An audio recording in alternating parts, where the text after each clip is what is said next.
Paid up হচ্ছে পলিসির এমন একটি অবস্থা, পলিসি ক্যাশ ভ্যালু তৈরি হওয়ার পরে গ্রাহককে কিছুটা প্রোটেকশন দেওয়া, যেটা বীমা আইন দ্বারা আমাদের বীমা যারা করেছেন তাদেরকে প্রোটেকশন দেয়। কিন্তু এই সম্পর্কে আমাদের স্বচ্ছ ধারণা নেই বলে আমরা অনেক সময় এটা নিয়ে ভুল বুঝে থাকি। আপনারা জানেন, প্রত্যেকটা পলিসির ক্ষেত্রে প্রিমিয়াম আমরা গ্রহণ করে থাকি এবং এই প্রিমিয়ামের থেকে বিভিন্ন ধরনের খরচ যেমন হয়ে থাকে, তেমনি এই প্রিমিয়ামটা আবার বিনিয়োগও হয়।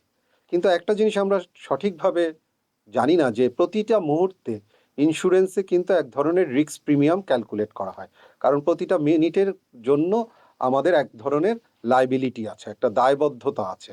আমরা একটা ছোট্ট প্রিমিয়ামের এগেনস্টে তার পলিসির যেই মূল্য বা আমাদের যেই সাম ভ্যালু আছে, সেই সাম ভ্যালুটাই কিন্তু আমাদের সম্পূর্ণ লাইবিলিটি। তাহলে পলিসি আইন দ্বারা আমাদের প্রত্যেকটি পলিসির ভিন্ন ভিন্নভাবে পেইড আপ তৈরি হয় এবং বীমা আইনেও এটা সঠিক নির্দেশনা দেওয়া আছে যে 2 বছর হওয়ার আগে পলিসি কিন্তু পেইড আপ মূল্য তৈরি হতে পারে না। এই পেইড আপ করার মাধ্যমে আমি কিন্তু বলি দুপাশই ক্ষতিগ্রস্ত হয়। যারা পলিসি করেছেন তারা যেমন ক্ষতিগ্রস্ত হয়, কেন?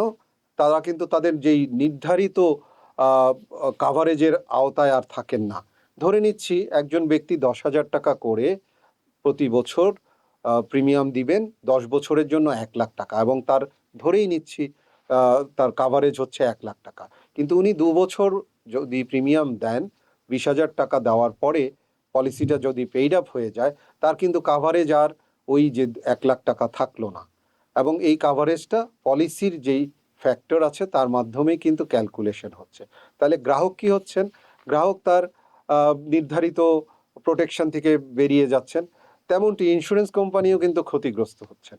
আর ইন্স্যুরেন্স কোম্পানি এই পুরো পলিসি থেকে যেই প্রিমিয়ামটা পেত এবং সেটা বিনিয়োগ করে, যে বিনিয়োগের মাধ্যমে তার প্রাথমিক যেই খরচ বা ম্যানেজমেন্ট কস্ট তৈরি হয়, সেটাকে যে ওভারকাম করত, সেই সুযোগটাও কিন্তু পায় না।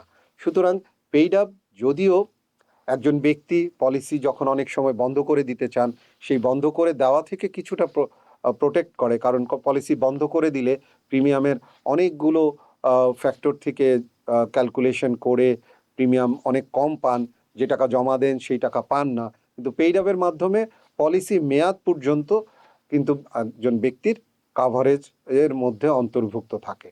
সো পেইড আপটাকে নিয়ে আমরা আরও সঠিকভাবে জানার আগ্রহ নিয়ে যদি আমরা জানি, তাহলে বুঝবো যে আমরা পেইড আপটা না করলেই সবচেয়ে ভালো। নিয়মিত প্রিমিয়াম দিব, নিয়মিত প্রিমিয়ামের মাধ্যমে আমরা কাভারেজ এনশিওর করব।